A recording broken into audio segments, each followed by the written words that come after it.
தினம்தோறும் விளக்கேற்ற நல்ல எண்ணெய் இதயம் நல்லெண்ணெய்.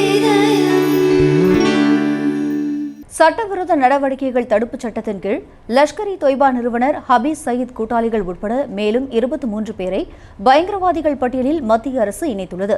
மத்திய உள்துறை அமைச்சகம் வெளியிட்டுள்ள அறிவிப்பின்படி இந்த 23 பேரும் பாகிஸ்தான் மற்றும் ஆக்கிரமிப்பு காஷ்மீரிலிருந்து கொண்டு இந்தியாவுக்கு எதிரான பயங்கரவாத நடவடிக்கைகளில் ஈடுபட்டு வருவது தெரியவந்துள்ளது.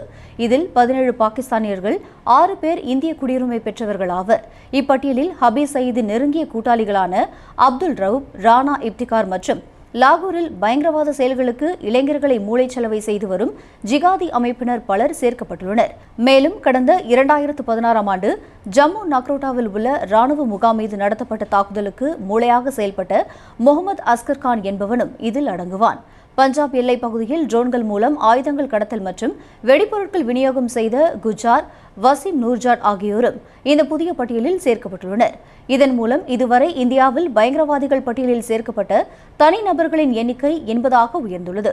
இதுகுறித்து தனது எக்ஸ் பக்கத்தில் கருத்து தெரிவித்துள்ள மத்திய உள்துறை அமைச்சர் அமித் ஷா, பயங்கரவாதத்திற்கு எதிராக மோடி அரசு ஜீரோ டாலரன்ஸ் கொள்கையை கொண்டுள்ளது என்றும் இந்தியாவையும் அதன் மக்களையும் பாதுகாக்க பயங்கரவாத பின்னணி கொண்ட ஒவ்வொருவரையும் ஒழிப்பதே அரசின் இலக்கு என்றும் தெரிவித்துள்ளார்.